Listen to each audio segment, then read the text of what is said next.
سیدنا ابو ہریرہ رضی اللہ عنہ سے روایت ہے کہ ایک شخص رسول اللہ صلی اللہ علیہ وسلم کے پاس آیا اور دریافت کیا کہ میرے بھائی اور حسن معاملہ کا سب سے زیادہ مستحق کون ہے؟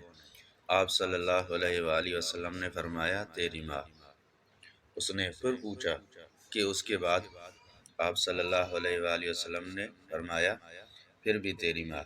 اس نے چوتھی مرتبہ پوچھا کہ اس کے بعد؟ تو آپ صلی اللہ علیہ وآلہ وسلم نے فرمایا، پھر تیرا باپ۔ سیدنا ابو ہریرہ رضی اللہ عنہ سے روایت ہے، رسول اللہ صلی اللہ علیہ وسلم نے فرمایا، جس نے سبحان اللہ و بحمدہ ایک دن میں 100 مرتبہ پڑھا، اس کے تمام گناہ مٹا دیے جائیں گے، اگر اس کے گناہ سمندر کی جھاگ کے برابر بھی ہوں۔ ام المومنین عائشہ صدیقہ رضی اللہ عنہا سے روایت ہے کہ رسول اللہ صلی اللہ علیہ وسلم سے سوال کیا گیا، اللہ تعالیٰ کو کون سا عمل پسند ہے؟ فرمایا، ایسا عمل جو ہمیشہ کیا جائے اگرچہ تھوڑا ہو۔ سیدنا عبداللہ بن مسعود رضی اللہ عنہ کہتے ہیں کہ نبی کریم صلی اللہ علیہ وآلہ وسلم نے فرمایا، تم میں ایسا کون ہے جسے اپنے وارث کا مال اپنے مال سے زیادہ محبوب ہے؟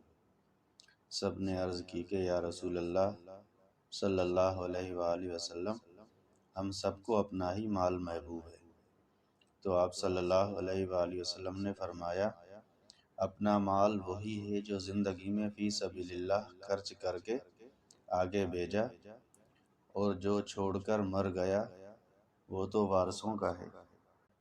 سیدنا ابن عباس رضی اللہ عنہ سے روایت ہے کہ نبی کریم صلی اللہ علیہ وسلم نے سیدنا معاذ رضی اللہ عنہ کو قاضی بنا کر یمن کی طرف بھیجا اور فرمایا، اے معاذ، تم وہاں کے لوگوں کو اس امر کے اقرار پر رغبت دلانا کہ اللہ کے سوا کوئی معبود نہیں، اور یہ کہ میں اللہ کا رسول ہوں۔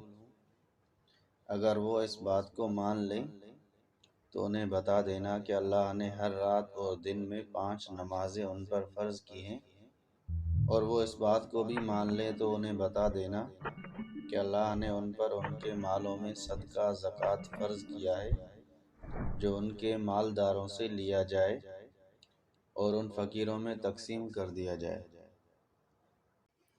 صحیح بخاری کی حدیث پاک ہے۔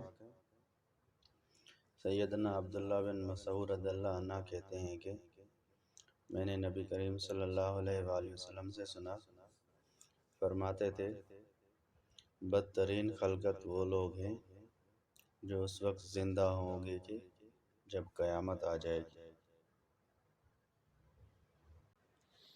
زکوٰۃ نہ دینا گناہ کبیرہ ہے۔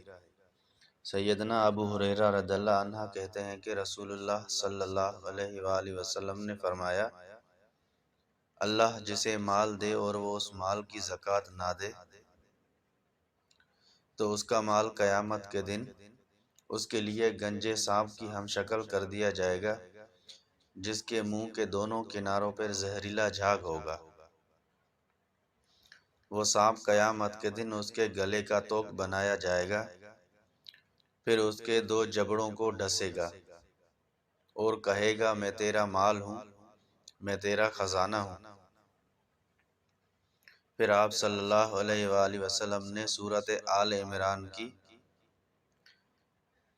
آیت 180 کی تلاوت فرمائی، جو لوگ ان چیزوں میں بخل کرتے ہیں جو اللہ نے ان کو فضل سے دی ہیں، وہ یہ نہ سمجھیں کہ یہ روش ان کے لیے بہتر ہے، نہیں بلکہ یہ ان کے لیے بہت ہی بری ہے، اور جس چیز میں انہوں نے بخل کیا اس کا انہیں قیامت کے دن طوق پہنایا جائے گا۔